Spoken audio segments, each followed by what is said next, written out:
the world is an illusion, scientists say. According to Hindu tradition, the world beyond transient is illusory. As for the Buddhists, the world is a Buddha's dream and is also an illusion. And for scientists? Matrix, to the cosmos again. Scientists are giving their opinions and presenting theories that seem to fit more with thoughts that many cultures of the planet carry for millennia. Nick Bostrom, the Cosmos. Nick Bostrom was the first scientist to suggest modernity simulation hypothesis. Nick Bostrom, a philosopher at Oxford University, was the first to propose the theory that we live in a kind of simulation, as if made by a computer, the so-called simulation hypothesis, suggesting that the reality we know and all here present it is part of the simulation, and we are not aware of it. In his book Superintelligence, when asked about what would happen if it were created such an intelligent machine as the human, Nick says, "It is expected that this happens because as a species, always the smartest we were, but we never imagined the possibility to live with someone or something more intelligent than us, possibly with goals that we cannot understand and act in ways that may cause our extinction." Richard J. Terriel, director of the Evolutionary Computation Center NASA, who worked on the Voyager probe project, who discovered several moons of Saturn, Uranus and Neptune, also suggests that we are living in a kind of matrix. When you go to the movies and watch movies through virtual reality simulators, for example, just trying to shake the virtual objects for thinking that they are real. That's what we do every day. And it's a completely different type of reality we want to offer in the future, says Richard. In quantum mechanics, particles do not have a defined status unless they are being watched, explained Richard.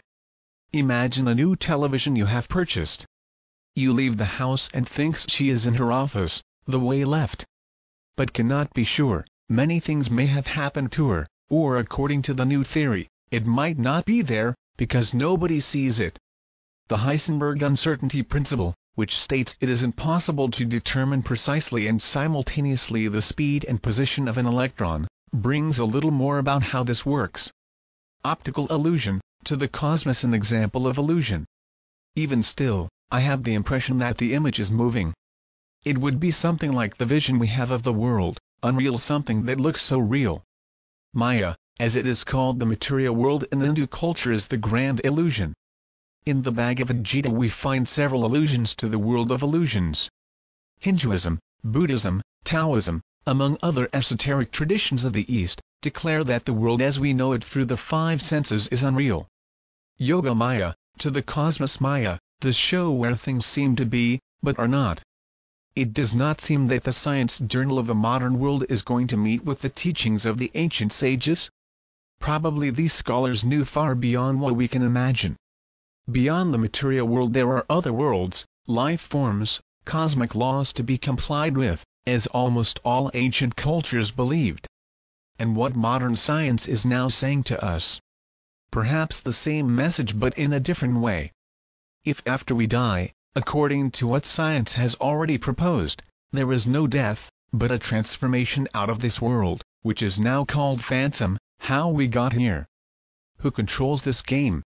It would be the one we call God? Was this also a proof for reincarnation?